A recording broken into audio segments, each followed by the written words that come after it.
Boa tarde. Vamos dar início aqui ao painel de inteligência artificial.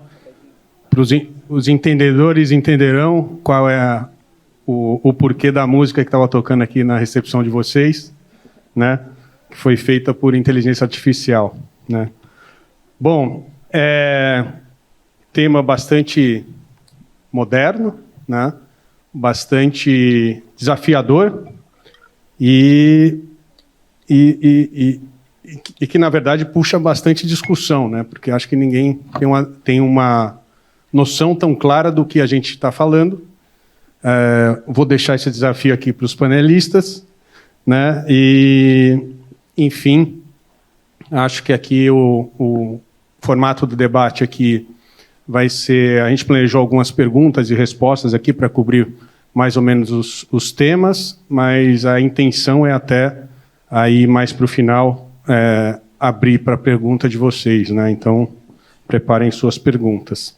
Só para apresentar os panelistas, então, aqui do meu lado esquerdo, nós temos a Yanda Lopes. A Yanda é formada em Direito pela Universidade de São Paulo, especialista em contratos comerciais pela PUC de São Paulo. É atualmente a diretora jurídica para o Uber no Brasil, tendo assumido a posição em abril de 2023. Ela foi para o Uber depois de anos de experiências em consultoria corporativa na GE, onde trabalhou por 15 anos em diferentes áreas jurídicas, sendo os últimos 7 como General Counsel da Latin America para o negócio de energia renovável da empresa. E antes da GE, ela trabalhou na Accenture e na HP do Brasil. Uma característica da Yanda também, não diretamente relacionada ao painel, mas que é digno de nota, é que ela é muito reconhecida pelas iniciativas relacionadas à diversidade e inclusão. Na GE, ela liderou a rede de mulheres por 3 anos e, fora da GE, idealizou e lidera o premiado programa de mentoria para mulheres negras e estudantes de direito. Tem tudo a ver aí com a Black Sisters, que a gente acabou de... Elas estavam aqui. A Yanda, ela é vice-presidente do Conselho da Plan International Brasil, uma ONG que tem como objetivo garantir os direitos e promover o protagonismo das crianças, adolescentes e jovens, especialmente meninas. E esses programas focam no desenvolvimento de atividades para a vida, educação financeira, liderança, capacitações e formações para o primeiro emprego, geração de renda, entre outros, né? Ela mora em São Paulo e tem 3 filhos. Acho importantíssimo aí a tua atuação e, enfim, não podia deixar passar batido aqui, por mais que não tenha a ver com o tema, de louvar aí o seu esforço nessa iniciativa. Elinor Contati, aqui no meu lado direito, é sócia do Verano Advogados, na área administrativa e regulatória, com ênfase em TMT, né, telecomunicações, mídia, tecnologia e privacidade, com mais de 30 anos de experiência. Ela é graduada pela USP e tem especialização em negócios pela Universidade de Berkeley, nos Estados Unidos. Elinor é membro do Conselho Consultivo da Sociedade Brasileira de Direito Público, membro da ITEC Law, que é a Associação Internacional de Direito de Tecnologia, membro da Associação Brasileira de Direito de Informática e Telecomunicações, a BDTIC. E é reconhecida pelos principais rankings nacionais e internacionais nas suas áreas de atuação. Também na minha ponta esquerda temos o Marcos Vinícius Silveira de Sá, que é mestre em Direito Econômico e Desenvolvimento, com foco em Tecnologia e Inovação, né, pelo IDP, especialista em Defesa da Concorrência e Direito Econômico pela FGV e em Direito Empresarial e Contratos pela Uniceub. Compõe o quadro, como a maioria aqui sabe, dos servidores da Superintendência Geral desde 2017, possuindo experiência na análise de M&As, condutas unilaterais e combate a condutas colusivas. Ao longo desse período, ele tem representado o CAD em diversas oportunidades junto à SN, inclusive 2 semanas atrás em Barcelona, para tratar de um tema, justamente o nosso tema aqui. Também na OCDE e na UNCTAD. Ocupa atualmente o cargo de coordenador de análise antitruste na CGA 11, unidade dedicada à análise de condutas laterais. E last but not least, temos aqui na ponta direita Jeff Van Hoed, que é sócio da área antitrust do escritório Wilson Sonsini, Goodrich Rosati, em São Francisco, e que tem foco aí em todas as áreas do direito antitrust. O Jeff é bacharel em Economia e História pela Washington University e graduado em Direito pela Catholic University of America. O Jeff iniciou a sua carreira em 2001 como advogado de defesa no programa da Procuradoria-Geral da Divisão Antitrust do Departamento de Justiça norte-americano e atua no Private Practice desde 2005. O Jeff assessora clientes aí em diversos assuntos perante as autoridades concorrenciais e tribunais dos Estados Unidos e no exterior, com foco particular em investigações criminais do grande júri litígios cíveis privados. O Jeff também atua nos principais casos internacionais, aí com destaque para os casos de empresas digitais. Aí quem conhece o Wilson Sonsini já sabe até quem é. E em todos os novos temas também tem uma atuação muito firme aí nos casos de no-poach, que tem atraído bastante atenção do DOJ nos Estados Unidos. Também é reconhecido em todos os principais rankings internacionais.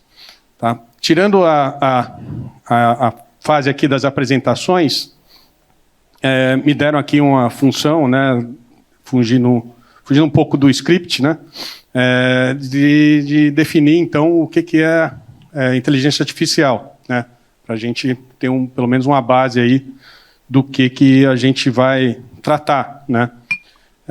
E aí fui procurar, principalmente literatura de fora das autoridades internacionais, entre as quais aí FTC, Comunidade Europeia e OCDE. E aqui eu tenho algumas definições, vou tentar passar rapidamente por elas. Primeiro, do FTC, né, foi objeto aí da declaração conjunta do FTC, DOJ e outras instituições, publicadas em abril deste ano, e onde foi dito que a inteligência artificial está se tornando cada vez mais comum em nossas vidas diárias e que eles preferem, na verdade, usar o termo de sistemas automatizados. Isso para definir aqueles softwares e os processos algorítmicos que incluem a inteligência artificial, que são usados para automatizar fluxos de trabalho e ajudar as pessoas a concluir tarefas ou tomar decisões, né? Esses sistemas automatizados são frequentemente anunciados como os fornecedores de insights e inovações, aumentando a eficiência, economia de custos, modernização e práticas existentes.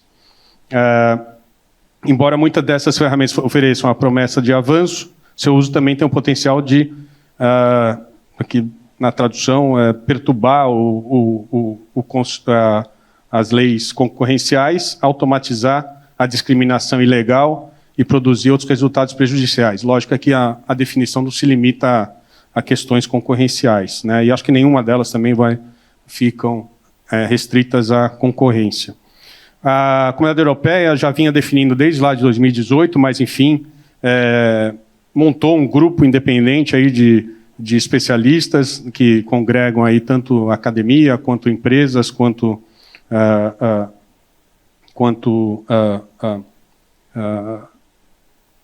a própria autoridade, né, e que tentou definir, né, dizendo que a inteligência artificial são sistemas de software e possivelmente também de hardware projetados por humanos que, no dado objetivo complexo, agem na dimensão física ou digital, percebendo seu ambiente por meio da aquisição de dados, interpretação dos dados, estruturados ou não, e que raciocinam o conhecimento ou processamento dessas informações e decidem as melhores ações a serem tomadas para atingir o objetivo determinado, né? E, enfim, também não tenta dar um fecho tão correto para isso. A OCDE tem também trabalhado na definição disso, da inteligência artificial, há bastante tempo, e agora, mais recentemente, num paper que foi publicado mês passado, né, que foi objeto de várias discussões em vários workshops, né, deu um caminho declarando que é esperado que aumentem os incidentes de inteligência artificial, então que essa conversa ainda deve continuar, ou seja, não chegaram a cravar nenhuma definição justamente para não errar, né? Então, muito se fala, pouco se define. Então, o que eu vou pedir agora a ajuda do João Vitor aqui é projetar o ChatGPT para ver o que o próprio ChatGPT tem como resposta para o que é inteligência artificial, né? E aí eu vou tentar enxergar o que ele fala, né? Está ruim dos dois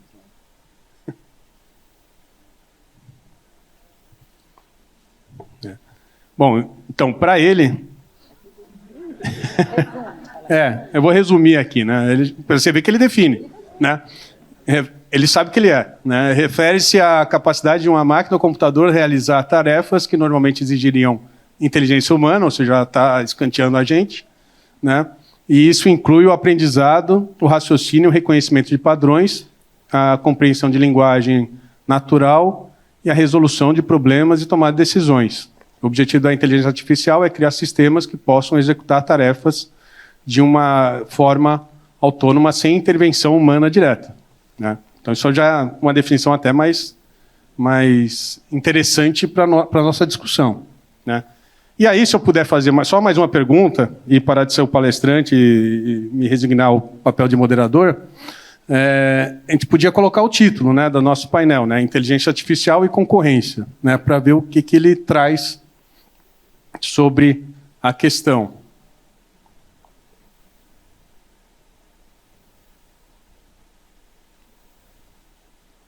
E aí vai vir uma Bíblia, né? Mas, só para resumir, o que ele diz é que o que ele valoriza muito são os aspectos de eficiência que essa ferramenta pode trazer, tanto para vantagem competitiva, né? E é interessante, né, que na hora que a gente fala de concorrência, ele logo já se atém aí à questão da vantagem competitiva, auxílio na tomada de decisões, a personalização da experiência do cliente, porque você pode ter os padrões do cliente muito mais fácil, que também é interessante para a nossa discussão, a pesquisa e desenvolvimento, né? Questões éticas e regulatórias, né? Então, já sabe que tem um problema aí, ameaça à privacidade e segurança e acesso a talentos, né? E aí ele resume ali que pode proporcionar vantagens competitivas substanciais, mas seu impacto depende da forma como as empresas a incorporam em suas estratégias e operações. E gerenciar questões éticas, regulatórias e de segurança é crucial para garantir benefícios sustentáveis e evitar possíveis desafios e riscos. Eu acho que já consultou um advogado, né, para escrever desse jeito. Bom, dito tudo isso, então, eu já convido aqui a Elinor para uma visão mais técnica, né, mais voltado já para a parte jurídica. A primeira pergunta, acho que é o que todo mundo tem, é de que se isso aqui é uma revolução mesmo, é uma invenção, é a nova invenção do fogo, ou se isso aqui é só um hype. Então, nenhum dos dois, né? Inteligência artificial é só um nome novo para computação, e uma das mais notáveis invenções a qual se pode atribuir inteligência artificial é o Enigma, a máquina de codificação que foi inventada na Alemanha em 1918, que depois, tomada pelos nazistas, foi um grande instrumento de vantagem na guerra para os alemães, até que Turing conseguiu fazer ele mesmo a sua outra inteligência artificial para decifrar esses códigos. Então, o que está... A hype que tem hoje é desde que apareceu o ChatGPT, né? E eu tenho, inclusive, uma teoria para o nome dele. Eu acho que GTP é de Gepeto, que ele inventou um ser humano, que era o Pinóquio, É mais ou menos isso que eu acho que se imagina que vai resultar daqui. Agora, a discussão de fato, que está presidindo a discussão de fato, é a visão de ficção científica que a gente tem de inteligência artificial. É o robô que emula o humano. A inteligência artificial, na verdade, hoje, o maior desafio dela é conciliar átomos e bits, que é o mundo físico com o mundo da inteligência artificial. Vem para ficar? Ela já está. Ela faz parte da nossa vida e ninguém aqui provavelmente vive sem o celular, que é um instrumento de inteligência artificial, programado, etc. Né? Agora, quais são as consequências em 4 grandes vertentes? Trabalho, privacidade, liberdades individuais e desigualdade econômica. Essas são as grandes preocupações. Aí todo mundo fala, mas agora todo mundo é especialista em inteligência artificial. Não, mas cada um está olhando para um lado e com grande preocupação sobre a empregabilidade, a questão da privacidade. E o que mais, e das liberdades individuais, que a mim, pessoalmente, preocupa muito, já que eu me tornei advogado ainda na ditadura. Então, eu vou até pegar o gancho que a gente falou, que a atuação da IANDA sobre diversidade não estaria relacionada ao nosso painel, está completamente relacionada. Hoje, a maior dúvida sobre a inteligência artificial é de quanto quem vai alimentá-la com dados, ou já alimenta com dados, é capaz de ser neutro. E ainda, esse conceito de neutro, ele muda de lugar para lugar. Então, o que a gente tem, na verdade, é assim, uma certeza e uma premissa da qual a gente sempre deverá partir. A inteligência artificial é uma entrada de dados com a saída de uma predição, uma conclusão, uma decisão, mas é sempre a partir de uma entrada de dados. Ele não busca os dados sozinhos. Os dados são dados que os humanos vão trazer sempre. Alguns brutos, alguns mais depurados. Agora, o que a gente tem como temor é um negócio que ainda não existe. O chat GPT mesmo, que é tão insensado, e agora os outros que vêm para competir e tal, eles são ainda aquela inteligência artificial estreita. Por quê? Porque a inteligência artificial geral, que é aquela que realmente pode substituir o humano, é aquela que permitirá a substituição de qualquer tarefa racional, intelectual que o cérebro humano pode fazer. E aí a grande vantagem qual é? A gente fala cada um de um segmento. Né? A gente fala da inteligência artificial para a concorrência, para o direito, para as relações de trabalho. Ela é absolutamente fundamental na saúde, ela vai ser absolutamente fundamental na engenharia, os engenheiros que fazem aqueles cálculos absurdos de resistência do material, etc. Esses caras, né, eles vão imputar esses dados e vão ter um produto pronto. Então, assim, o que a gente tem que estar atento? Primeiro é que a inteligência artificial geral ainda não chegou. Ainda não existe. Ninguém tem a capacidade de programar uma máquina, que é um conceito essencial, né, para a inteligência artificial, como o Daniel falou, é máquina, dados, e dados com alimentação do humano, e o ser humano determinando qual é o outcome que ele quer. Não tem nenhuma máquina que decida pegar os dados e produzir alguma coisa. Então, além dos problemas que nós estamos vendo aqui, se a gente ficar só na área do direito, tem problemas com o direito do trabalho, que são os que têm mais chamado a atenção pelo impacto social, o antitrust com certeza, tem da tecnologia, porque as pessoas às vezes esquecem que a inteligência artificial confinada, sem telecomunicações para que ela seja acessada, alimentada e tenha a saída, necessita de redes de telecomunicação, né? esse é um viés importante. E eu realmente faria uma distinção, só do nosso ponto de vista de advogados, que existem duas possibilidades de regulação: pelo risco, pela ameaça, ou principiológica, pela velocidade da inovação. Seja qual for a diretriz que a gente adotar, como humanidade ou algumas nações diferentes de outras, assim, a minha impressão pessoal é que tudo vai estar sempre muito descompassado e muito abaixo da velocidade do desenvolvimento da própria inteligência artificial. Então, assim, pode discutir muito sobre regulação. Se ela vai, de fato, ser aplicável, é outra questão, né? Então, é essa reflexão que a gente faz. E está muito longe ainda de encontrar o input de dados sem preconceito. E eu queria dar só um exemplo, sei que já falei bastante, mas primeiro, na verdade são dois. O primeiro deles é que todas as inteligências artificiais que estão em atuação e que recebem ordens assumem a forma feminina.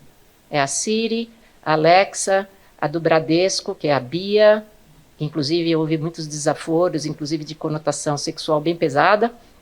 Tem um estudo sobre isso.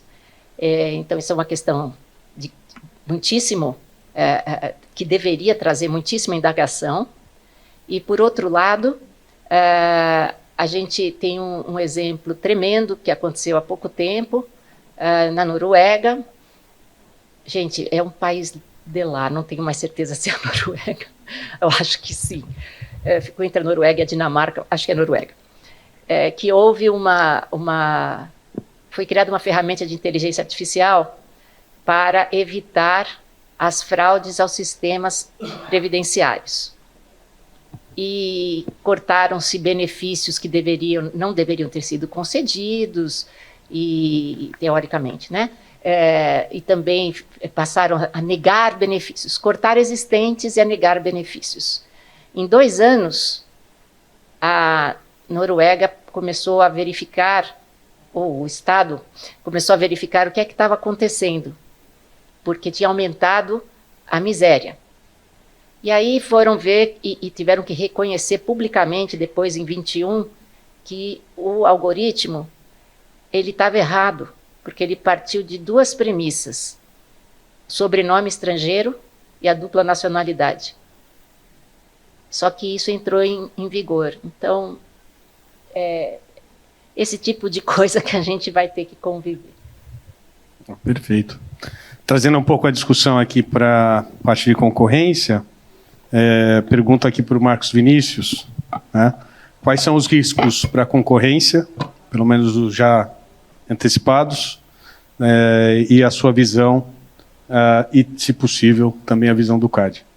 Não, perfeito, obrigado. Primeiramente, boa tarde a todas e a todos. É um prazer estar aqui com vocês, dessa vez do lado de cá, e não só sentado como ouvinte. Eu queria aproveitar que o Andreoli já começou também a apresentação dele quebrando um pouco o protocolo. Eu vou quebrar também, não só porque eu queria ficar em pé ali, mas porque, apesar da ideia inicial ser um bate-papo, eu não me aguentei, eu acabei criando uma apresentação, alguns slides para compartilhar e guiar todo mundo aqui numa pequena jornada. Então, me dão licença, se puder colocar na tela também.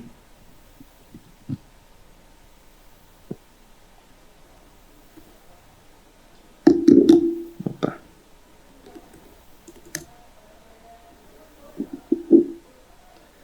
Então tá, primeiro ponto, acabou que não está 100% enquadrado ali, mas parte da mensagem que eu queria deixar tá, né? Que eu já, aproveitando o tema, pedi também para a inteligência artificial generativa criar uma imagem de capa a partir de um input simples, né? Que era inteligência artificial e concorrência. Essa foi a primeira opção que ela me deu, eu não quis escolher muito, já quis pegar para não deixar ela muito brava comigo. E já sabendo, né, do grande desafio que seria isso aqui, eu queria começar com um pequeno disclaimer, né, claro, tradicional, para expressar que as opiniões aqui, eventualmente apresentadas, elas são minhas, não necessariamente correspondem à do CAD, apesar de que eu vou tentar trazer o máximo possível de informações voltadas a esse tema. E sabendo, né, que eu já ia falar depois do almoço, que às vezes é difícil manter todo mundo acordado depois do almoço, principalmente, né, com uma cadeira confortável dessa aqui. Eu tive que recorrer à tática do meu professor Marlon Tomazetti, acho que muita gente aqui conhece, e eu resolvi fazer uso daquilo que ele faz para tornar as apresentações dele mais interessantes, que é trazendo memes, para ver se o pessoal dá uma risada, acorda e interage aí com a gente para tornar um pouquinho mais divertido, né? Porque quem está rindo não vai conseguir dormir, tá? Então, vamos direto aqui. Queria aproveitar que o Andreoli já trouxe uma definição sobre inteligência artificial, e eu não vou precisar ficar parecendo um maluco aqui tentando explicar o que seria, como é que funciona, o que é o conceito, etc. Aí eu deixei ali um pedaço também de uma citação, que foi a definição que o ChatGPT me deu na época. E eu queria só destacar que ela é bem parecida com uma definição que a OCDE adotou também em 2017, que depois menciona nesse último trabalho que foi colocado recentemente, e destacar ali a presença do termo algoritmo, né, que acho que é a parte mais importante de tudo que a gente vai falar aqui, inclusive da minha apresentação principalmente. Então já coloquei em negrito para deixar um pouco mais fácil. E aí eu coloquei aqui um pequeno compilado com várias headlines relacionadas à inteligência artificial que apenas desses últimos 10 dias. Assim, se você simplesmente colocar no seu buscador ou aplicativo de notícias favorito inteligência artificial, você vai receber essa e várias outras. E a gente consegue perceber, assim, não precisa perder tempo lendo tudo isso, tá, pessoal? Só vocês colocarem, vocês encontram isso aqui e muito mais na internet. Mas é interessante que várias delas vocês conseguem perceber que elas vão trazer uma notícia bastante preocupante, que parece levar bastante medo e gerar ali quase que o fim da humanidade, e outras também apontam ali vários avanços positivos que a inteligência artificial consegue proporcionar, quando bem aplicada, etc.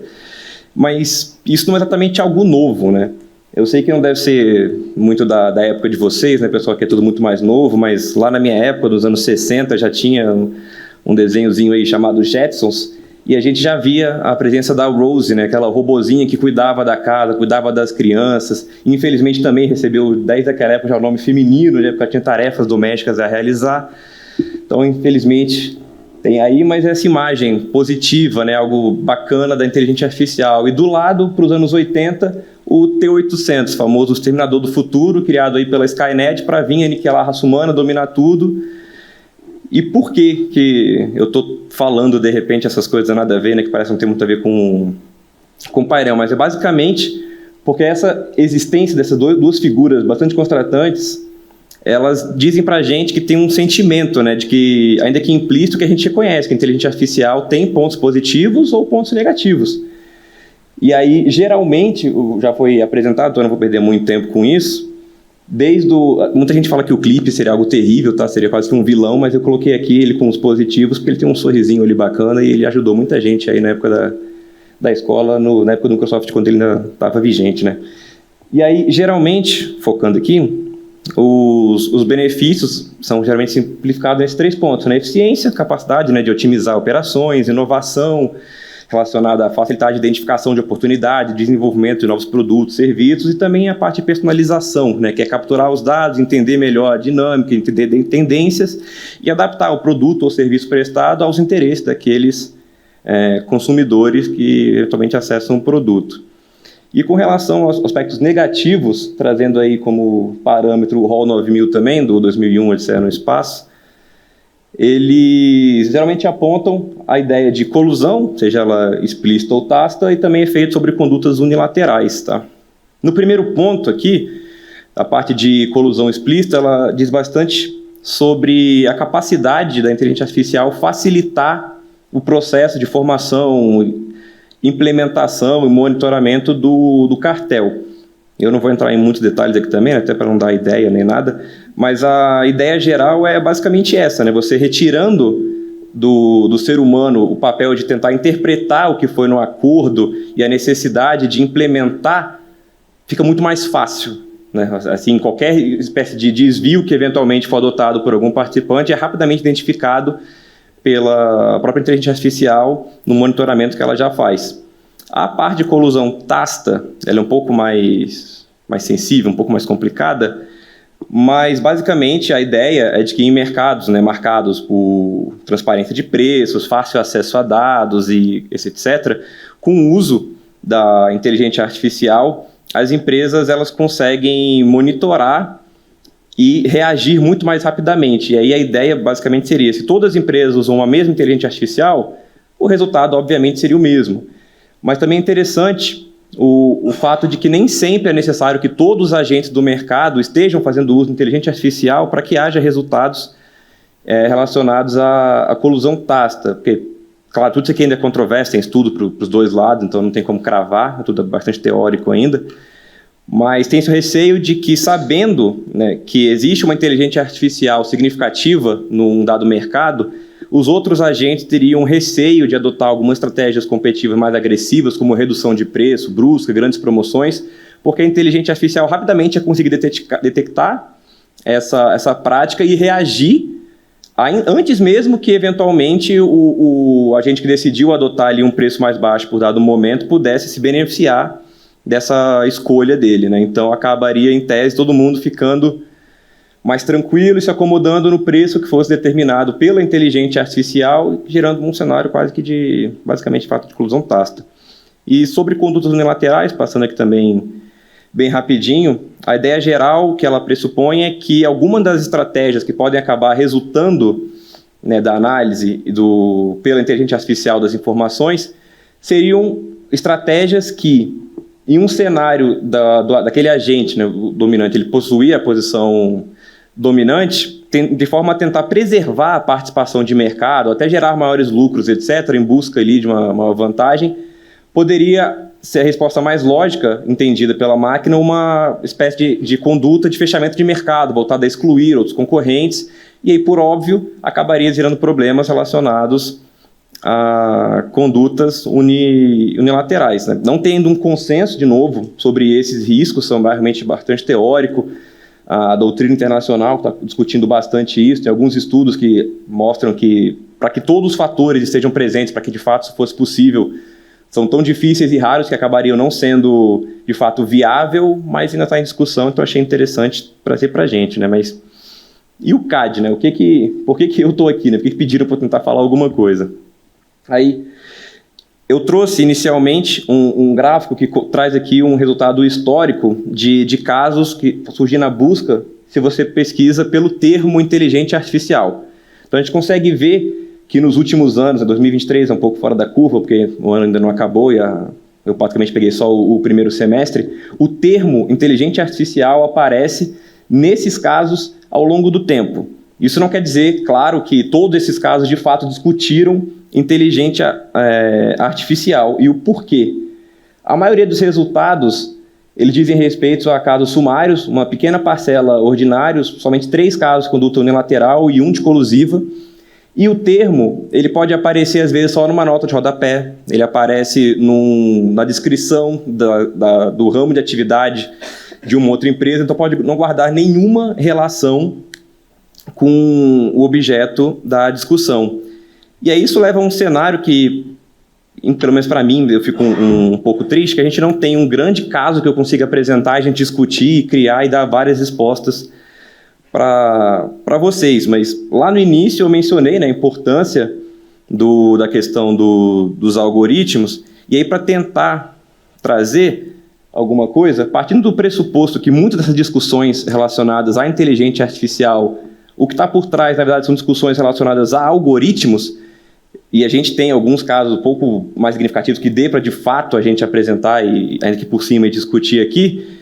Eu aproveitei que o CAD apresentou esse ano uma contribuição para o CDE sobre o tema de concorrência algorítmica, e ele, nesse trabalho que foi feito pelo DE, apresentado e recebido lá pelo CDE, ele lista alguns casos, eu separei alguns que foram julgados depois da 12.529, só para tentar limitar um pouco aqui, a gente focar e ser um pouquinho mais rápido. E aí eu tenho depois esse número, se alguém tiver interesse em ler e tudo, a gente passa depois, ninguém precisa anotar, ninguém precisa perder tempo com essas coisas.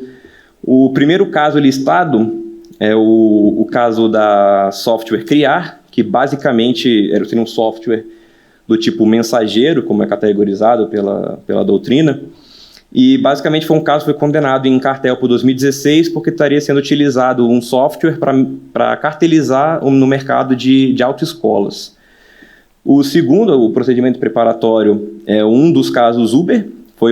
Nesse caso, teve uma investigação quanto à possibilidade da plataforma estar sendo utilizada para viabilizar um cartel do tipo Hub and Spoke, mas foi um caso arquivado em 2018, então eu posso falar dele aqui, ninguém vai ficar triste comigo, né? Tem também o terceiro, o famoso caso Google Shopping, que entre as milhares de discussões que tiveram no caso, teve uma especificamente em que foi avaliado o funcionamento do algoritmo de busca do Google, mas foi também um processo que foi arquivado em 2019. A consulta Ipiranga, foi avaliada a legalidade da política Baixou-Ganhou, que ela basicamente continha um algoritmo de precificação para a sugestão de um preço máximo de revenda no mercado de combustíveis. E ainda em 2021 foi decidido pela legalidade da política, na forma como foi apresentada. O terceiro é o IA, que foi uma investigação sobre uma possível colusão tácita que poderia estar sendo decorrente do uso de algoritmos também de precificação no mercado de aviação civil. Foi um caso arquivado em 2022. E o último foi da lista ali, é o caso iFood, que também foi discutido, ainda que brevemente, de forma lateral, a possibilidade de ser utilizado o algoritmo de ranqueamento daquela plataforma para penalizar restaurantes que não firmassem o contrato de exclusividade com a plataforma iFood. Mas também nesses casos, todas as discussões elas foram bastante laterais e paralelas, não foi o foco, não foi o centro das discussões, mas eu achei interessante trazer, justamente porque elas já revelam que o CAD, pelo menos nesses precedentes avaliados, não tem nenhum posicionamento do tipo pode ou não pode algoritmos, inteligência artificial ou qualquer coisa do tipo. É sempre dependendo, de fato, de uma análise caso a caso. E isso, às vezes, demanda uma análise individualizada do funcionamento e a compreensão do algoritmo ou da inteligência, que não é nem um pouco uma tarefa fácil. Tá? Já vou adiantar para todo mundo já imaginava. E como o próprio título do painel indica, essa questão toda suscita, de fato, desafios para a defesa da concorrência. E aí, geralmente, esses desafios estão associados, né, são categorizados pela própria OCDE em categoria de problemas legais, problemas investigativos. O primeiro dizendo respeito à questão de responsabilização de agentes pelas condutas praticadas de maneira autônoma pela inteligência artificial, que seja, às vezes, com base em técnicas de machine learning, acabaram desviando do padrão originalmente desenhado para elas atuarem. E o segundo, a categorização, são os problemas investigativos, né, que são justamente as dificuldades das autoridades conseguirem detectar, investigar e analisar casos envolvendo inteligência artificial. Para solucionar isso aqui, tem quem clame, né, pela reforma no arcabouço legal, a adoção de novas formas de regulação, que já está sendo discutido de fato mundo afora, todo mundo sabe, inclusive aqui no Brasil, com proposta em trâmite lá no Legislativo sobre regulação de inteligência artificial. E a OCDE ela também sugere realização de estudos, ações de advocacy, cooperação com alguns órgãos setoriais para poder facilitar e tentar enfrentar essas questões. E nisso, particularmente, eu acho que o CAD já está bastante avançado, né? Ele tem um histórico muito positivo de cooperação com outras autoridades, uma série de estudos de mercado sendo lançados anualmente.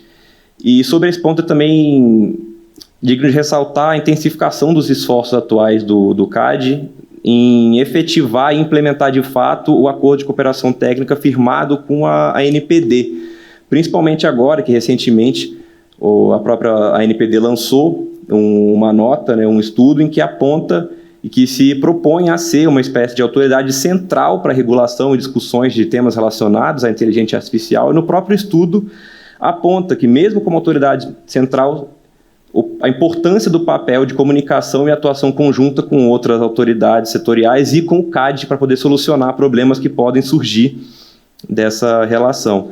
A terceira categoria, eu coloquei ali, teria um problema de infraestrutura, tem quem considere essa categoria dentro de problemas investigativos, e ela basicamente diz respeito à necessidade de realização de investimentos, ampliação e aprimoramento da infraestrutura tecnológica da autoridade, capacitação do quadro de servidores para lidarem com ferramentas de TI, porque, como já foi apontado aqui, muitas vezes tem que ir a fundo no desenho da ferramenta e envolve também uma série de bancos de dados, um volume tão significativo que às vezes torna quase que impossível sem realização de investimentos nessa área.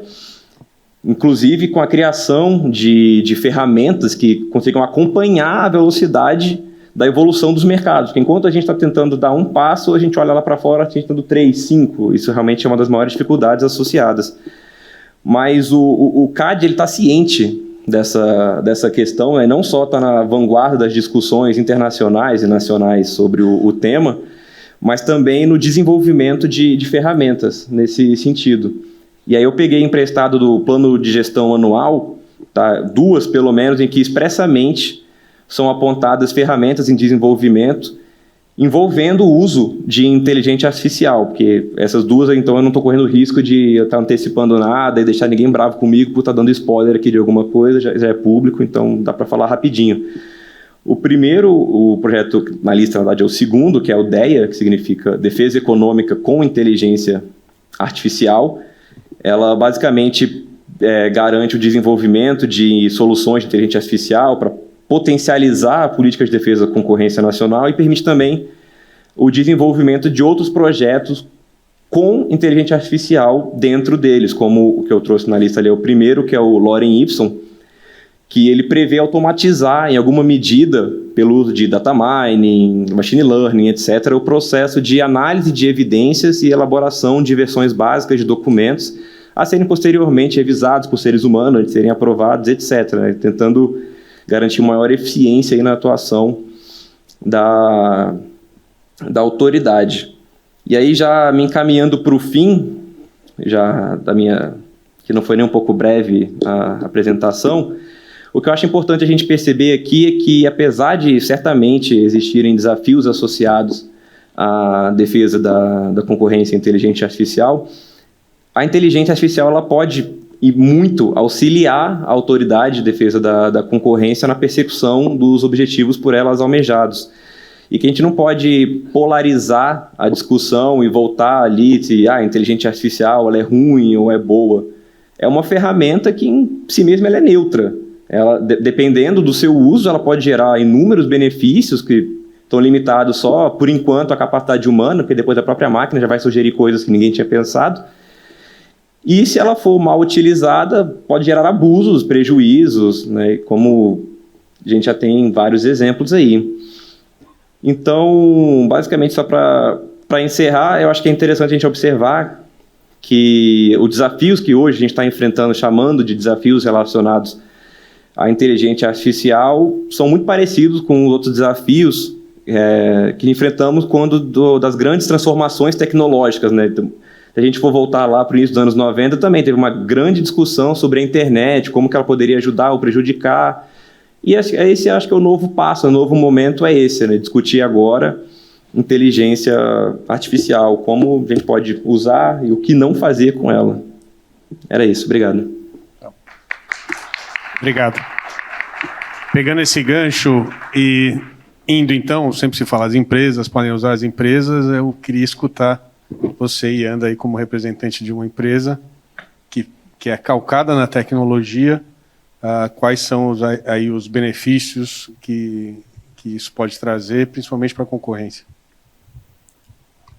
Primeiro, boa tarde para todo mundo. Como o Vinícius aqui também falou em meu nome, não em nome da Uber ou de qualquer outra empresa. E vou tentar, acho que meus colegas aqui resumiram super bem o que é inteligência artificial. Concordo 100%, é uma ferramenta que pode ser usada para o bem ou para o mal. Normalmente é usada para o bem e normalmente, na verdade, a maioria das empresas usa de forma pouco complexa hoje. Acho que a gente tem um medo, assim, a sociedade, né, tem esse assustamento com a inteligência artificial, mas a verdade é que a velocidade que ela está sendo usada ainda é de uma forma muito simples e pouco complexa pela maior parte das empresas. É fantasioso achar que existe esse uso aí super sofisticado por muitas empresas, na minha opinião. Então, a inteligência artificial pode ser usada para o bem ou para o mal, como qualquer outra ferramenta. E acho também importante falar, eu sei que acho que você vai fazer essa pergunta mais para frente, que sim, existe a necessidade de regulamentação para a gente distinguir esse uso para o bem ou para o mal. Acho que tem formas, enquanto regulamentações não vêm, depois eu posso contar um pouco com exemplos, como a gente faz isso, por exemplo, dentro da Uber, para fazer um sanity check mesmo da nossa própria inteligência artificial, que eu acho que é importante. Agora, ela claramente gera não só vantagem competitiva para a empresa, como inúmeros benefícios para quem é o consumidor dos serviços, né? Então, eu trouxe aqui uns exemplos para vocês entenderem como a gente usa isso na Uber, que são exemplos de, na verdade, risco muito baixo e de uso muito simples e médio de complexidade. Não são nada fantasiosos. Então, a gente fala de processamento de linguagem natural. Quando você coloca lá no aplicativo o endereço que você costuma ir, ou o endereço que você vai, que está na sua região, mas você digita ele de forma errada, o aplicativo rapidamente corrige e já te direciona para onde você quer ir. Isso é inteligência artificial fazendo essa inteligência ali na hora da sua busca. Uma das partes da nossa tecnologia, né, tecnologia de mobilidade. Então, tem uma inteligência artificial por trás de melhoria da localização. Então, na hora que você liga o seu aplicativo, já está lá onde você está, e a gente consegue fazer um match com um motorista parceiro que está perto. Como a gente consegue fazer isso? Com a inteligência artificial que consegue fazer esse match muito rápido, para que o carro chegue rápido para você. O algoritmo, né, o aplicativo também usa a inteligência de entender rotas passadas que você fez para te oferecer a melhor solução. Então, ter motoristas, se você é um usuário muito contínuo da plataforma e você faz normalmente sempre a mesma rota, essa inteligência te ajuda a inteligência artificial vai ajudar a gente tenha motoristas para oferecer serviços ali perto, Vila Olímpia, em São Paulo, 8 horas da noite. É um horário de pico, a inteligência artificial desloca motoristas sempre para esse local, para a gente poder ter os serviços aí para os usuários. Modelo de probabilística, que é esse balanço que a gente faz dentro do marketplace, né, entre a demanda e a oferta de motoristas. A gente precisa estar sempre entendendo quais são os limites, número mínimo de motoristas que a gente tem que ter para atender o consumidor, o que os usuários esperam da plataforma. Previsão de tráfego, né, de trânsito. Então, não é só o Waze, é como eu calculo a rota para eu calcular o preço da viagem, daquela viagem, tanto para eu oferecer o preço para o usuário, quanto para eu oferecer o pagamento para o motorista. Tem que fazer esse cálculo muito, muito rápido ali dentro de previsão de trânsito que o algoritmo tem e de rota, para eu fazer esse cálculo de preço, tanto por hora quanto por quilômetro rodado. Então, todos esses são exemplos de como a gente usa a inteligência artificial dentro da plataforma e de forma a fazer um serviço melhor para os nossos usuários, enfim, de ser mais competitivo. São todos fatores, eu entendo que eles são todos de baixo risco, porque são todos baseados em fatores objetivos, né? A gente está falando de linguagem, a gente está falando de localização. Tem pouca intrusão, então pouca intrusão nos indivíduos, não tem captura, a gente tem bastante cuidado com todas as questões de privacidade e tal, então não tem captura de dados, é um uso, o que a gente chama aí de uso responsável da inteligência artificial. Mas, de novo, volto no meu ponto, que é uma ferramenta, então ela precisa ser usada de forma responsável. Concordo super com o comentário da Elinor, que falou sobre a questão de discriminação. Então, esse é um dos mau usos, né, de inteligência artificial. A gente vê vários exemplos, e acho que as empresas têm que ter bastante cuidado e a gente tem que ter regulamentações aí para distinguir o uso positivo desse uso negativo. Perfeito. Então, já mergulhando um pouco na confusão, Jeff, queria aqui traçar um exemplo básico aqui, hipotético para você, de duas empresas que competem aí no fornecimento de ingressos para shows através de plataforma online. Vamos supor que essas empresas usem aí ferramentas de inteligência artificial para definir os preços dos seus ingressos, né? E aí, logicamente, ele extrai as informações aí de fontes públicas aí sobre os preços, as tendências de demanda, tendência de oferta, e de forma bastante dinâmica aí, mudando o preço de minuto a minuto. se essas ferramentas realmente funcionam, né?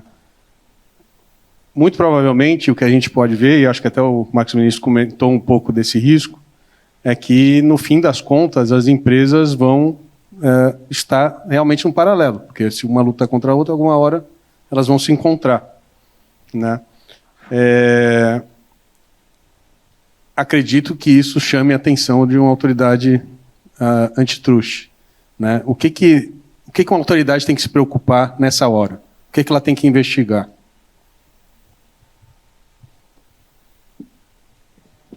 Yeah, well, first of all, thank you very much for this opportunity to be here. I got to say, I think the hype around this conference probably matches the hype around AI. It's really great to see the energy of the conference and see a lot of the relationships that are here. So again, thank you.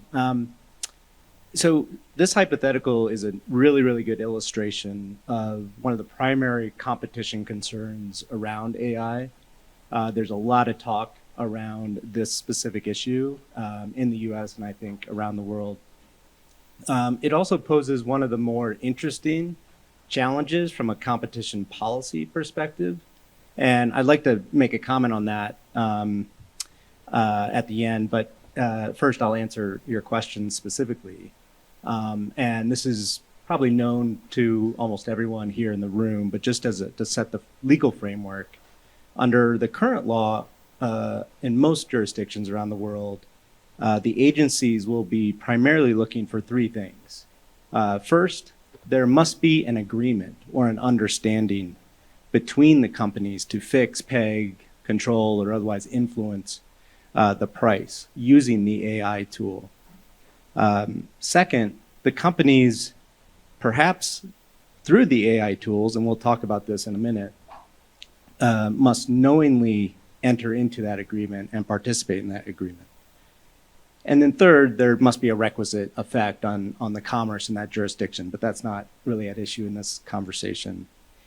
The key for us today is that parallel pricing alone is not enough. So what the agencies should be looking for is, did the companies, maybe through the AI tools, knowingly agree to on the price? And from a more practical perspective, is there evidence out there that a prosecutor could use to build a case to show that the companies knowingly agreed to peg the price using the AI tool? If I can just take 1 minute to make a comment about from a policy perspective, because I think this is what a lot of the discussion is around in the US in particular. For example, the DOJ's Deputy Antitrust Attorney General at the GCR conference in February made the note, quote, where competitors adopt the same pricing algorithm, our concern is only heightened. Several studies have shown that these algorithms can lead to tacit or express collusion in the marketplace, potentially resulting in higher prices, or at a minimum, a softening of competition. And then she cites various technology literature showing how algorithms do indeed lead to higher prices. So, but I'd like to focus on that word tacit, and Marcus mentioned this as well. The FTC chair, Lina Khan, in the US also had a similar concern. She voiced in a New York Times op-ed in May 2023. And indeed, there is generally, there's consensus, I would say, in the technology literature, at least that I've seen, that AI does make collusion possible between a larger number of firms over a longer period of time, compared to the more, quote unquote, traditional competitive conditions. And this is because the traditional competitive conditions involve uncertainty or imperfect information that leads companies to lower prices, perhaps unnecessarily at times. So, but this is where the challenge comes in and the interesting question comes in. Because uncoordinated, and I stress that, uncoordinated or tacit collusion is not unlawful when it's based on independent decisions by a company. That's the law in most companies. And Australia, I understand, has a provision that would allow for prosecution of uncoordinated collusive pricing, but I don't know of any prosecutions under it, and I haven't met any lawyers from Australia here to correct me. But the policy question is whether competition law should be amended or enforced in such a way to prohibit this uncoordinated pricing. There's certainly arguments on both sides, and the factual question will focus on when does the independent decision turn into a dependent decision between the AI tools. I personally find very convincing the argument that the antitrust laws and competition laws across most jurisdictions are intended to protect competition, and there's no competition being eliminated when companies are deciding prices independently. I think if they're enforced to go after tacit collusion, we would be turning the regulators into price regulators, which is not what the law was intended to do. Obrigado, Jeff.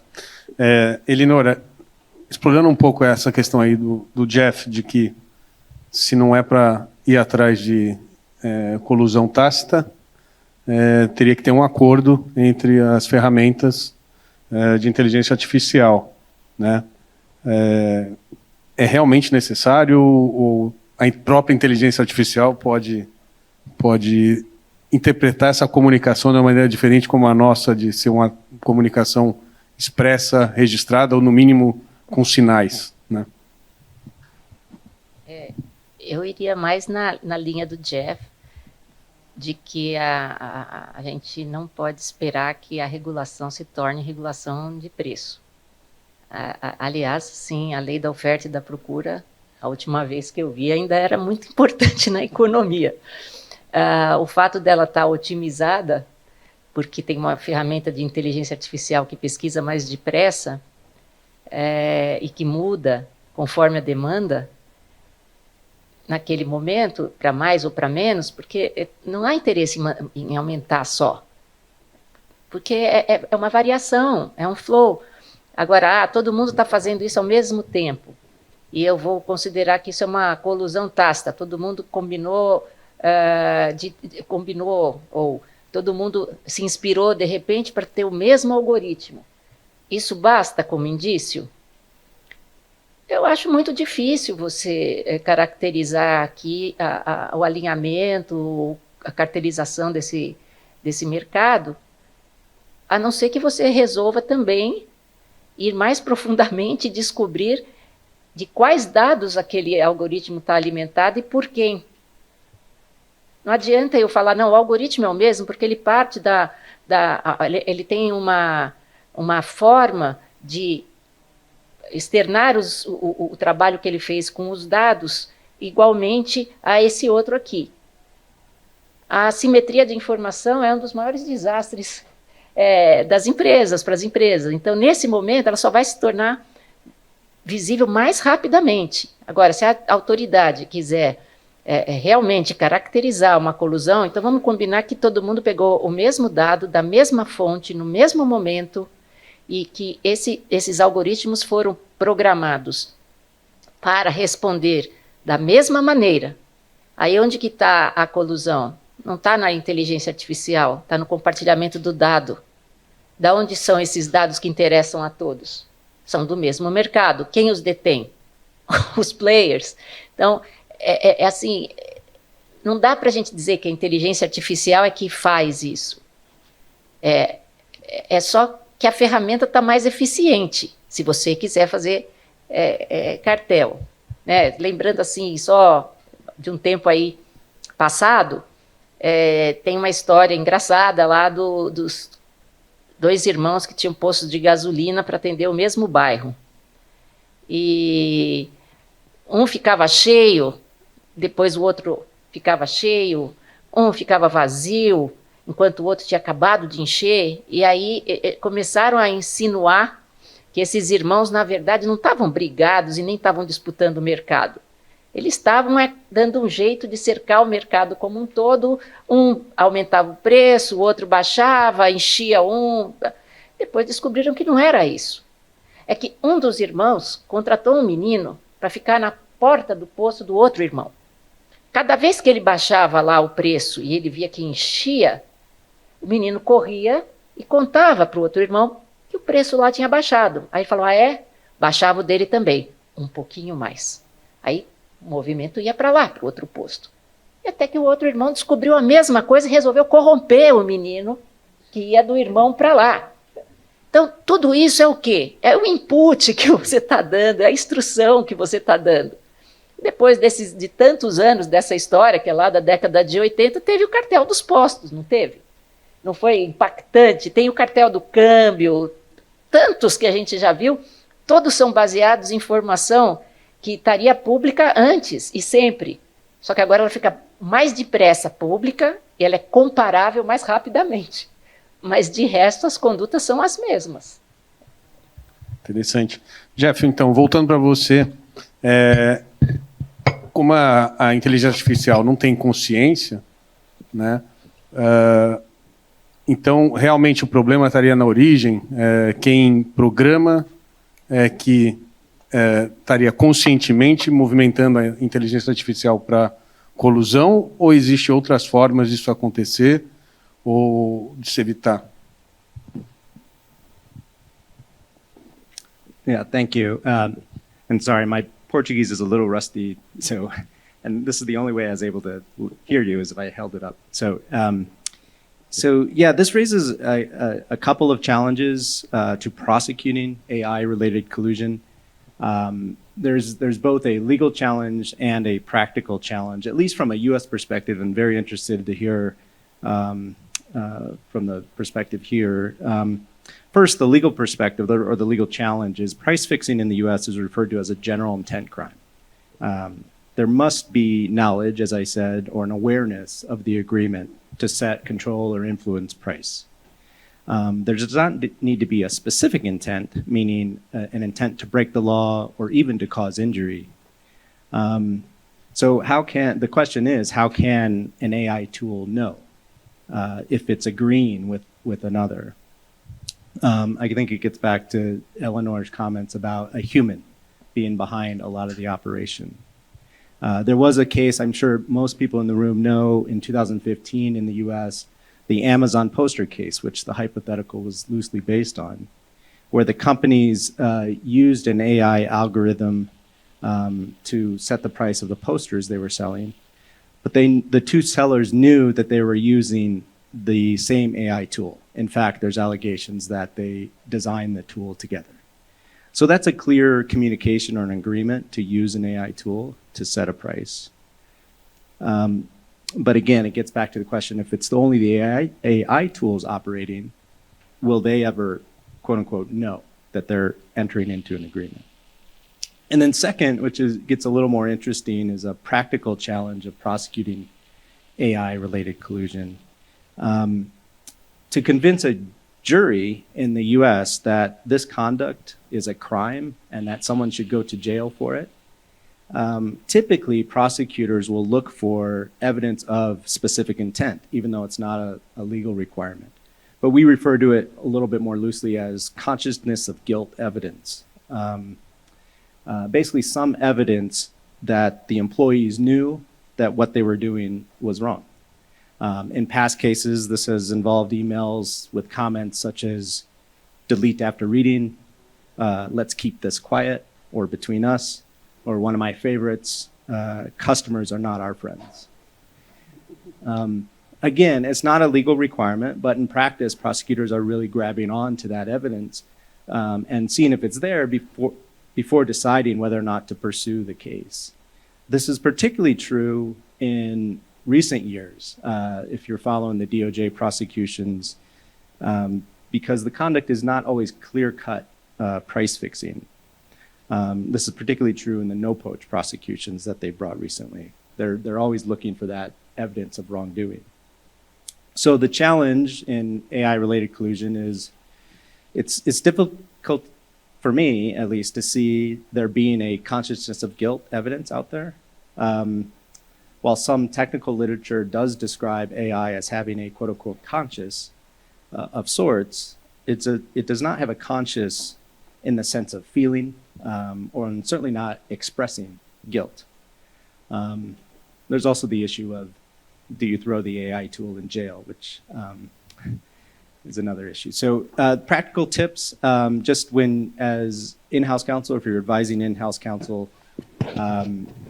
you know, on an internal investigation or just general compliance, I think the number one tip is really get to know the engineers who are designing the AI tool or the company that you've outsourced the AI tool development to. Know how that tool works. Is the engineer or the company somehow hiding the details of how the AI works? And is the company going to adopt a policy of being completely transparent in how the use of the AI, or the use of the AI, to sort of get away from that consciousness of guilt type evidence? Obrigado, Jeff. Muito se fala sobre dados. Então, minha pergunta para você, Marcos Vinícius, é qual é a visão do CAD sobre o tratamento de dados, informações que seria qualificado como informação concorrencialmente sensível nesse cenário de inteligência artificial e qual a visão aí da autoridade sobre isso? Eu prometo que dessa vez eu não preparei nenhuma apresentação, então vou ser objetivo, tá? Vou compensar aqui no tempo. Essa questão de troca de informações sensíveis, ela é bem antiga, né? Óbvio. E ela reapareceu pela última vez antes desse momento de inteligência artificial, quando começaram a ter de discussões sobre plataformas digitais, né? Então, eu acho que, de novo, voltando para casos de plataformas, é o exemplo mais próximo que a gente pode trazer aqui para tentar discutir um pouquinho, né? Então, teve aquele caso da Uber, que eu comentei, né, sobre a possibilidade da plataforma ser utilizada para facilitar essa comunicação entre os motoristas com relação ao preço. E uma coisa que eu não comentei tanto antes, eu queria trazer aqui agora, fazendo exemplo sobre atos de concentração, o pessoal também da SG lá, da parte de atos de concentração não ficar tão triste, e fazer uma menção ao caso LDC e mais recentemente também o caso ClickBuzz J3, porque basicamente nesses dois casos a gente tinha uma plataforma, no caso da LDC era para comercialização de grãos e nesse da ClickBuzz para comercialização de passagens, e houve uma discussão muito intensa justamente sobre se essa plataforma poderia facilitar a troca de informações sensíveis, já que as requerentes dessas operações, elas concorriam entre si no mercado verticalmente relacionado à plataforma. E nesse caso, né, geralmente, que é o que é bem realizado, a SG analisa bem a fundo a questão dos quais são as garantias que são oferecidas para que não haja troca de informações sensíveis, quais são os Chinese Walls, quais são os parâmetros. Se não tiver, a gente já ali tem que começar a discutir a possibilidade de um ACC para, no mínimo, implementar alguma coisa e vedar essas preocupações. E aí, trazendo isso para o mundo de inteligência artificial, eu concordo bastante com o que a gente tem dito aqui, que basicamente ela é uma ferramenta e o principal foco dela é a capacidade de potencializar ações que já poderiam ser tomadas por humanos. Então, se seres humanos podem trocar informações entre si, com o uso de uma inteligência artificial, a consequência é ainda maior, a chance é ainda maior. Então, também tem que tomar cuidado e prestar bastante atenção nesse caso para entender o funcionamento, quais são as informações que são colocadas, quem tem acesso às informações que saem do resultado do processamento pela inteligência artificial. A falta de um caso concreto limita um pouco a gente poder conversar sobre, né, mas aí também, se alguém souber aqui de algum caso de inteligência artificial sendo utilizada para troca de informações sensíveis, já avisa a gente, denuncia lá no CAD, que eu tento pelo menos dar uma olhadinha e no próximo evento, se me chamarem de novo, eu falo, aquele caso agora é público? Tal coisa, né? Então, acho que é por aí. Perfeito, a dica está dada aí. Denúncia boa, por favor, hein? E Ana, então, logicamente, a pergunta que fica para a empresa é o que vocês fazem para evitar esse tipo de mau uso da ferramenta de inteligência artificial? Eu acho que o Jeff falou bem. Existe a intenção, né? Acho que a intenção é muito importante e os executivos ou os engenheiros podem não entender todas as questões legais que envolvem aí um mau uso, mas certamente eles entendem, sabem distinguir entre o que é certo e o que é errado. E acho que é muito nesse nível de conversa que a gente tenta falar com o time de engenharia, quando está desenvolvendo uma nova solução, com os executivos da empresa. E acho que daí vem uma questão cultural e até de princípios da própria empresa. Na Uber, um dos valores culturais da Uber é do the right thing, period. Então, é isso. Se ultrapassa esse valor, nós vamos voltar para trás. Mas, além disso, o que a gente faz é ter alguns sanity checks mesmo, como eu falei no começo. Então, a gente tem um time de product equity global, a gente tem um time de market fairness.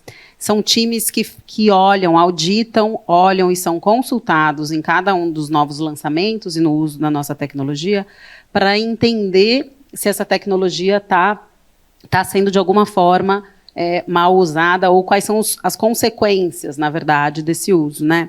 Então, Product Equity está muito voltado a como a gente faz um produto que atenda de forma igual e sem ser discriminatória a todas as pessoas, então sem ter vieses, por exemplo. É muito mais nesse lado, até do que de price collusion, assim, é muito mais no lado de como a nossa ferramenta ela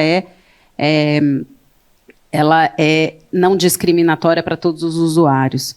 E, além disso, a gente contrata especialistas de fora e tal para fazer fairness testing na plataforma, que eu acho que é uma ótima prática também.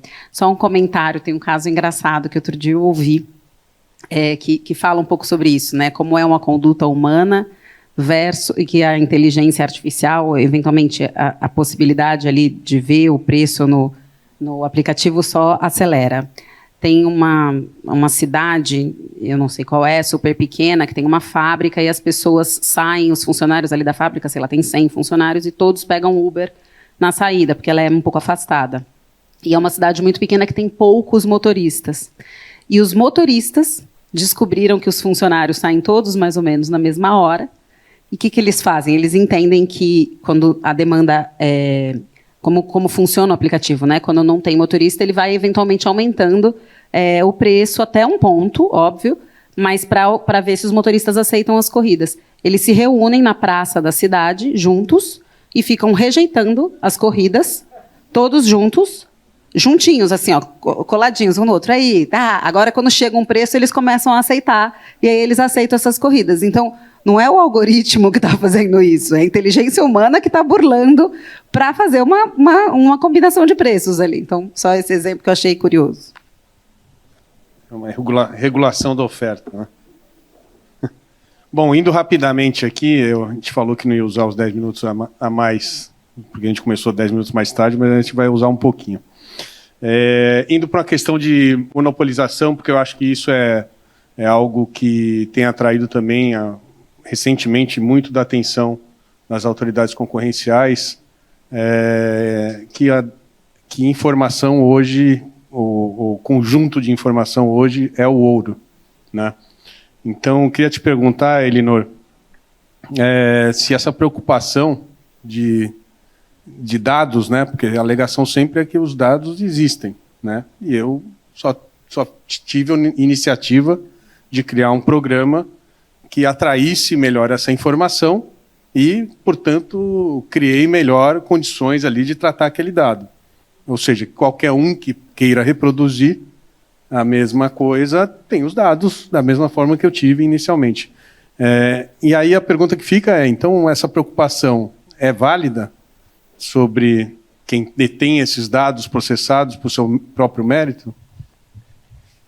Eu, particularmente, acho que o grande problema competitivo está nos dados. A gente já viu, aqui mesmo a gente conversou, que a inteligência artificial ela só vai executar uma tarefa que o ser humano determinou para ela a partir de um input, dados. Então, onde que a eficiência e eficácia da ferramenta de inteligência artificial pode divergir de outra que é da mesma forma ou voltada à mesma finalidade? 2 aspectos. Primeiro é se o humano que vai dizer para ela qual é a finalidade e qual é o objetivo que ele quer, souber fixar um objetivo melhor. Segundo, da onde vêm os dados. Os dados são públicos. Não, os dados não são públicos. Os dados são das pessoas. Quando que as pessoas vão descobrir que os dados são delas, também é uma outra questão. E ela também é uma questão geracional, porque privacidade, para mim, de novo, privacidade para quem cresceu no momento da ditadura, que você não tinha, você tinha medo que todo mundo era vigiado e tal, é uma coisa. Agora, privacidade para os meus estagiários é o seguinte, eles trocam por qualquer coisa que disser que vai ficar mais rápida a vida deles no celular. Usamos cookies, aceito. Se você concorda em receber, concordo.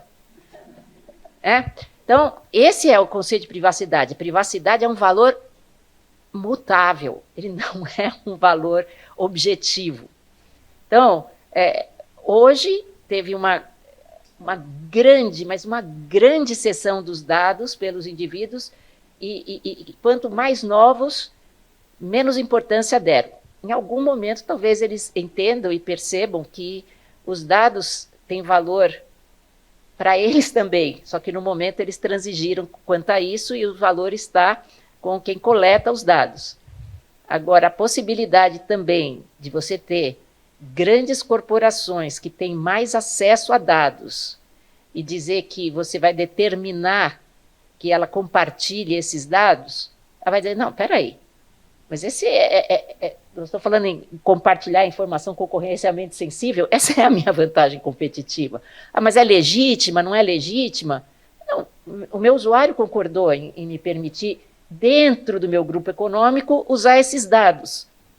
Daqui a pouco, você vai ter 5, 6 empresas que não vão, inclusive, poder ter plataformas físicas, como já não tem, que vão depender de computação em nuvem cada vez mais, de computação quântica, e tudo isso levando a dominância em relação ao outcome da ferramenta de inteligência artificial.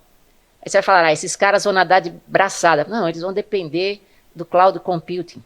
Então tem um outro capaz de criar uma desigualdade na competição, que é o provedor da solução essencial, vamos dizer. As mesmas coisas que a gente vê, né? Dependência, abuso do poder de contratar, não vai mudar muito.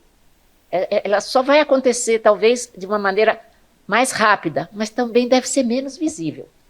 E aí tem uma questão em torno dos dados, que é relativamente simples. Você prefere ser controlado pelo Estado ou por uma empresa privada? É uma escolha. É uma escolha dessa sociedade como um todo. Porque informação é poder. Isso vige assim desde do tempo das cavernas. Informação é poder. Você quer a informação na mão do Estado, a informação na mão de uma corporação, ou você consegue entender que tem uma forma de você proteger a sua informação e só transigir dela quando necessário. Mas eu acho que os dados são a grande equação, vem dos dados. Perfeito.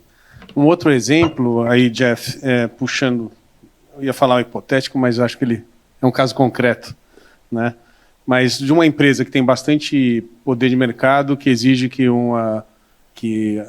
as empresas que queiram fazer parte da sua plataforma garantam aí paridade de preços, né? A cláusula MFN aí. E aí ele tem uma ferramenta de inteligência artificial para verificar se realmente essa obrigação de paridade de preços realmente está sendo respeitada. Uma questão primeiro, né, como você vê isso, acho que já tem até precedente sobre a matéria, mas uma questão até mais provocativa empresas dominantes não deveriam usar ferramentas de inteligência artificial, então?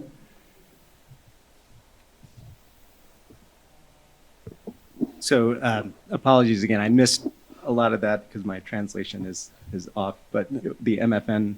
Yeah. I was talking about the MFN clauses. Yes. So company that demands that from the companies that would want to be part of its platform and create an artificial intelligence tool to monitor if they are really respecting this tool. Two questions. One, what's the issue on doing that? I think that we have a precedence already about that, but a more provocative question is, should dominant companies not be prevented from using artificial intelligence tools? Yes. Yeah, well, thank you for the translation. So I'll keep it short too, because I know we're running close on time. But quickly, as to the first question, this is a good example of how, and this is, for most in the room, you probably know, this is loosely based on the Amazon case that's been brought in the US. It's a good example of how AI or an AI tool is not itself raising the anti-competitive problem, but it's allegedly making it easier, as some of the other panelists have talked about, for an online platform to engage in potentially anti-competitive conduct. In this hypo, it would be the MFN or the enforcement of the MFN when allegedly the platform has market power, which has the effect of potentially raising all prices across the market. But the more interesting question is, what should companies do who find themselves in the lucky situation of having significant market share or alleged market power? Should they avoid using AI tools? And I would counsel absolutely not, for a lot of the reasons that we talked about, the benefits to AI. It's just really important that counsel, whether external or internal, really understands the rules of the road around abusive dominance, monopolization, and really educates the business people around those rules, and is very mindful of the agency's skepticism around the use of AI tools. But I'll stop there, because I know we're short. Thank you. Só para cobrir todos os temas, então, indo e agradando o pessoal das coordenadorias de atos de concentração, a gente vê no novo guia de Merger Guidelines lá do FTC, DOJ, preocupações ali com o uso de ferramentas de inteligência artificial, justamente para rastrear, prever preços, ou seja, para poder ter uma competição aí mais aguerrida, né? Mas que, ao mesmo tempo, pode trazer preocupações concorrenciais em transações de fusões e aquisições, né? O CAD tem já alguma visão sobre isso também, ou intenção de rumar pelo mesmo caminho? De maneira geral, né, assim, voltando para o abstrato, que é sempre interessante, a disponibilidade, né, grande disponibilidade de dados, facilidade de acessos a ele, que permitam acompanhar preço praticado e comportamento de concorrente, ele, no mínimo, acende, de maneira geral, acende uma luz amarela para uma autoridade de antitruste, né? Então, na presença de uma inteligência artificial que potencializa isso, com certeza essa luz amarela ou ela brilha mais forte, ou ela começa a pegar um tom alaranjado, alguma coisa nesse sentido.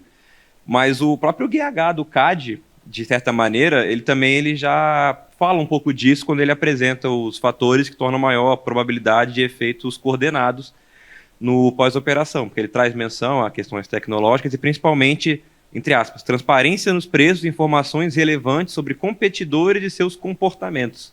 Então, realmente, o CAD já há muito tempo, mesmo sem especificar, falar sobre inteligência artificial, ele já toca sobre isso, ele já está ciente, que é uma das grandes vantagens, não só do Guia H, mas geralmente todas as coisas que o CAD tem feito, é fazer esse tom um pouco mais aberto, que permite ser replicado em várias oportunidades, que sempre o caso concreto vai evoluir, discussões vão evoluir muito mais rápido que a autoridade conseguiria emitir um novo guia, novas coisas nesse sentido. E aí, só aproveitando um pouquinho ainda o tema de merge, retomando o comentário da Elinor, que eu acho mais importante quando a gente está falando de fato de fusões e aquisições, é ficar atento à questão de acesso e controle à base de dados, né? Justamente porque essa é a fonte de insumo para o treinamento, para a execução das tarefas, aperfeiçoamento do sistema de inteligência artificial. Então, uma das preocupações que às vezes a gente acaba não falando tanto, né, nem foi objeto da pergunta, mas para variar eu estou falando mais do que devia, é ficar de olho nisso, né?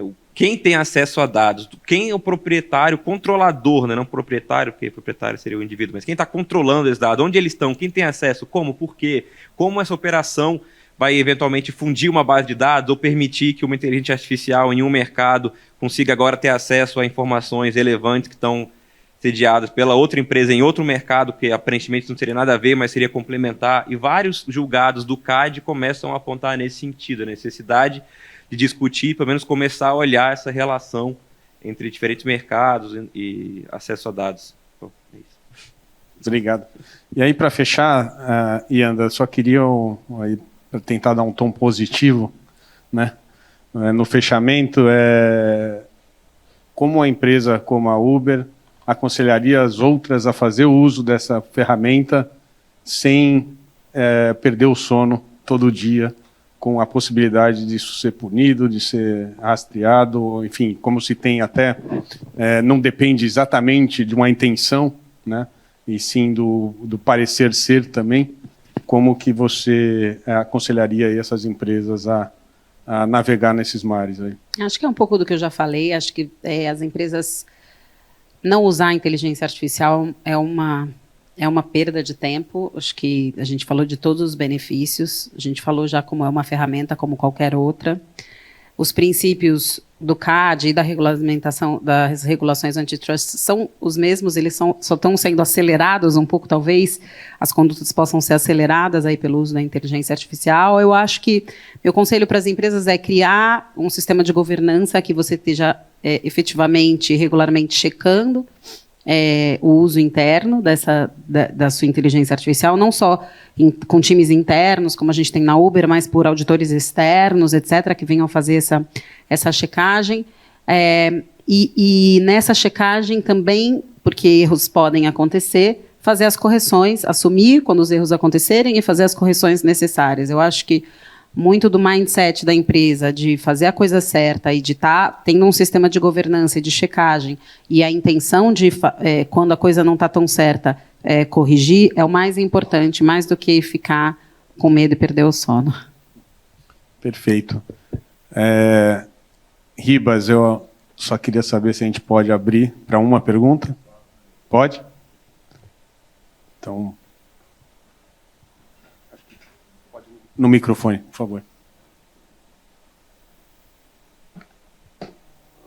Bom, eu vou direcionar uma pergunta para o Jeff, mas aproveitando o gancho da Ianda. Uma das formas que aparece no debate sobre responsabilidade por uso de sistemas de inteligência artificial para lidar com uma lacuna em termos de responsabilização subjetiva, é usar a ideia de dever de cuidado, né? Ou seja, examinar se a companhia, por meio de uma política de governança, adotou as medidas adequadas para, durante o desenvolvimento ou emprego do sistema de inteligência artificial, monitorar possíveis riscos, né? Muito embora a colusão algorítmica ela possa acontecer independentemente do compartilhamento de dados. Tem pelo menos artigos que mostram que em ambiente experimental pode acontecer a colusão nesse sentido. De uma certa forma, esse é um risco hoje previsível, né? A minha pergunta, então, é, dentro da ideia de responsabilização com base em intent, responsabilização subjetiva, se caberia, nesse caso, responsabilizar por colusão algorítmica empresas que não adotem medidas de governança adequadas ou documentem essas medidas no sentido de controlar esse risco de colusão ou monitorar, eventualmente, caso haja algum alinhamento de preços, muito embora não pretendido por aqueles que operam o sistema de inteligência artificial. Have you got that? No. Sorry, it went out. So. Okay, I will try to sum up, but Juliano can correct me if I'm saying something that he didn't ask. It's what do you think about the idea of punishing the companies that do not make do not monitor really the use of their tools, because as we discussed here, artificial intelligence can collude without really sending messages to one another. And what you think about this idea that if the company does not take care really about the tools that they are using, that they should be punished if they don't really prove that they took all the care necessary for this not to happen. Yeah, that's a really excellent question, and it reminds me of the cases in the U.S. Where you might have high-level executives who just turn a blind eye from their employees, and a lot of the prosecutors will look for evidence that, well, first, did they have an idea and purposely turned a blind eye? So if that exists around the AI tools, I could see, companies being held responsible for that. It also raises the very interesting question around the ethics of just using AI and management, which, I think prosecutors would be very skeptical, and in the U.S. especially, come down pretty hard. Again, though, they would need to have the evidence of knowledge of a human that they were entering into an agreement. But that knowledge could be derived from purposely avoiding knowing, if that makes sense. So. Tem que encerrar agora, Ribas? Então, desculpa. Eu queria chamar todos aqui para dar um round of applause aqui para todos os panelistas que se dedicaram bastante ao tema.